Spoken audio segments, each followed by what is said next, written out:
warahmatullahi wabarakatuh. Halo teman-teman semua. Baiklah, kami di sini dari kelompok 2. Di sini kami akan mewawancarai salah satu UMKM yang sudah terkenal di Kota Jambi, yaitu usaha Rempeyek Ilham.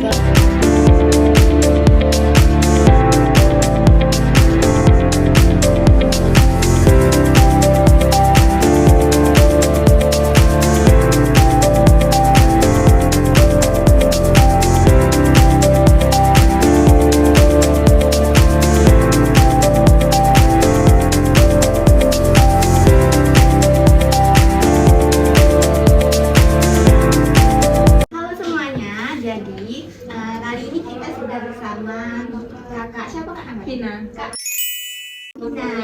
Kakak ini merupakan Admin. admin dari usaha Rempeyek Ilham ini teman-teman.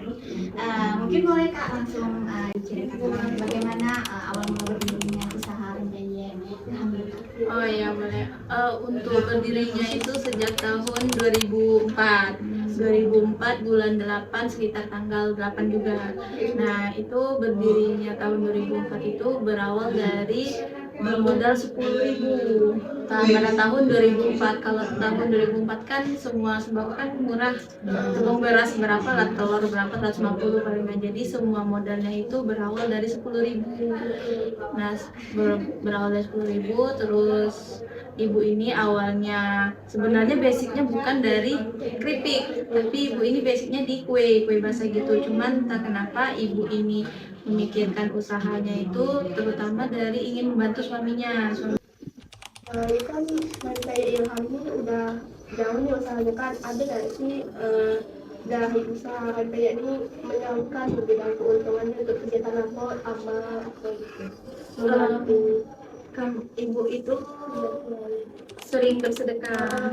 Nah, misal kami itu ada dibagi setiap Jumat berkah itu ibu selalu mengirim peyek 2 kilo untuk makan bersama di sana. Kami tidak tahu nama tempat itu apa, mungkin semacam kayak pondok gitu. tapi di Jambi Iya, tapi di Jambi sini. Nah, ibu selalu ngirim 2 kilo setiap hari Jumat. Jadi orang itu selalu jemput sini, memang udah biasanya rutin tiap hari Jumat gitu. Nah, jadi ibu selalu membantu itu. Terus kalau misalkan ya semacam kayak orang sedekah, tetangga sedekah itu, nah ibu ngirim juga bagaimana ibu ini memperkerjakan karyawannya secara sesuai prinsip Islam? Itu kayak misalnya memperkerjakan karyawannya itu seperti apa gitu sih? Memperlakukan di sini ya kami semacam itu kayak keluarga, kayak keluarga gitu. Jadi ibu ini ya kalau misalkan ibu ini bukan mesti bos harus ini enggak. Nah, mungkin ibu kasih kebebasan, cuman kalau misalkan udah dikasih kebebasan ya kita sebagai karyawan jangan jangan langsung menunjuk atau apa gitu kan, benar-benar dikasih kebebasan. Cuman ibu ini orangnya ngerangkul, jadi kasih kebebasan, cuman ya kita senyamannya aja kerjanya kayak mana gitu. Cuman kalau ibu ini selalu mengingatkan ke karyawan kalau misalkan azan atau apa itu boleh berhenti. Tapi kan memang harusnya kita kalau lagi azan kan harus berhenti melakukan aktivitas dan ibu ini udah ngasih kalau misalkan ada suara azan kalian boleh berhenti, kalian boleh sholat dulu. Ya kalau misalkan mau sholat dulu ya sholat, misalkan bisa berhenti semua kan. Nah ibu selalu memprioritaskan itu, selalu mengingatkan karyawan. Apakah ada kesepakatan kerja yang adil dan transparan? Kami di sini semua adil dan terbuka semua, kecuali ya gajinya ya. Itu nggak semua orang tahu kan. Nah itu yang tahu cuman ibu sama karyawan masing-masing. Nah, itu yang tahu. Kalau adil dan transparan itu ibu orangnya terbuka. Kalau misalkan ibu ada masalah atau apa, ibu selalu meminta pendapat ke karyawan. kadang kami ini di sini sebulan sekali briefing. Jadi sebulan sekali briefing. Nah, ibu menceritakan masalah yang terjadi sebulan ini terjadi apa gitu. Nah, ibu cerita, terus ibu minta pendapat gini. Dan ibu orangnya itu selalu mendengar pendapat dari karyawan.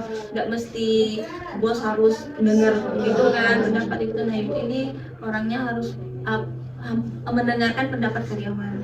Jadi ya itulah kuncinya kesuksesan usahanya juga. Jadi ibarat kami sini menjalankan kerja di sini ya dengan kekeluargaan. Jadi nggak ada dendam atau apa itu enggak. Ibu orangnya adil.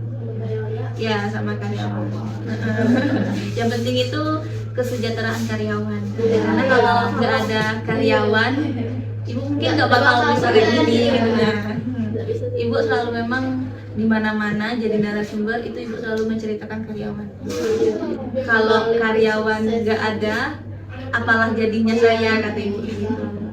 Konsumennya tuh kadang ngeluh nih, ada rasanya ini kayak beda gitu loh.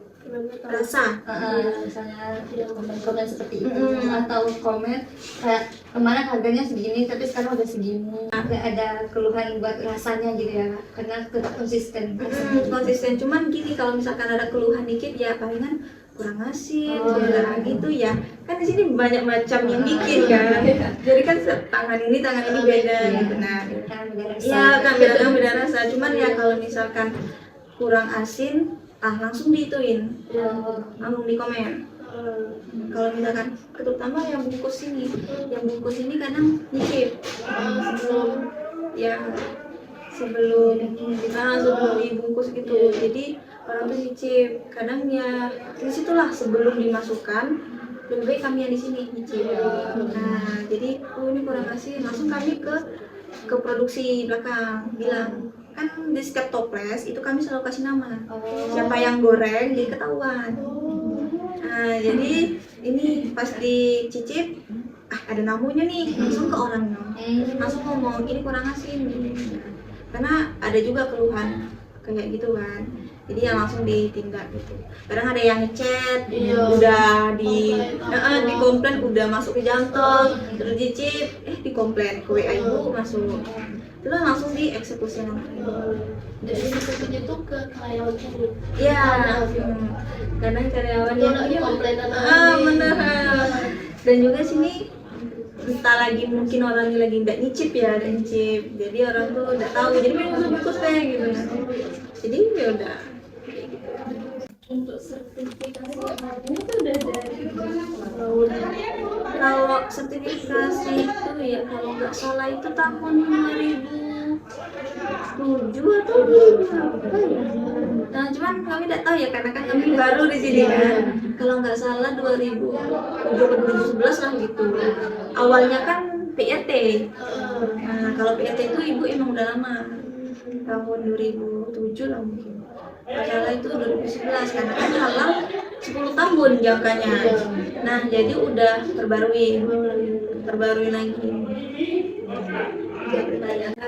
selanjutnya tuh kan proses produksinya juga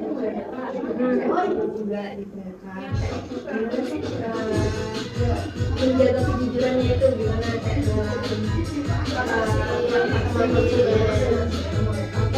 transaksi konsumen gitu ya, Karyawannya gitu. oh itu. Nah, itu sebenarnya ibu ini orangnya mempercayakan karyawan itu kasih semua kepercayaan ke karyawan. Jadi kita itu harus menjagalah kepercayaan ibu yang udah ngasih kepercayaan ke kita gitu. Jadi sebisa mungkin kita jujur ke ibu. Nah, kalau misalkan ada orderan atau apa itu ya kan selalu masukkan ke uang ibu kan.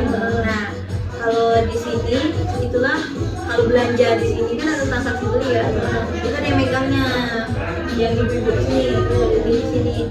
Nah, itu ibu udah mempercayakan ke dia semua gitu. Jadi ya kita harus jaga kepercayaan ibu lah. Tanggung jawabnya ibu. Jadi dari owner langsung karyawannya, karena ibu jarang megang duit transaksi langsung sih, jarang ibu. Jadi ke karyawannya gitu. Nanti kalau misalkan sore baru store ke ibu. Direkam dulu berarti kan. Iya. kan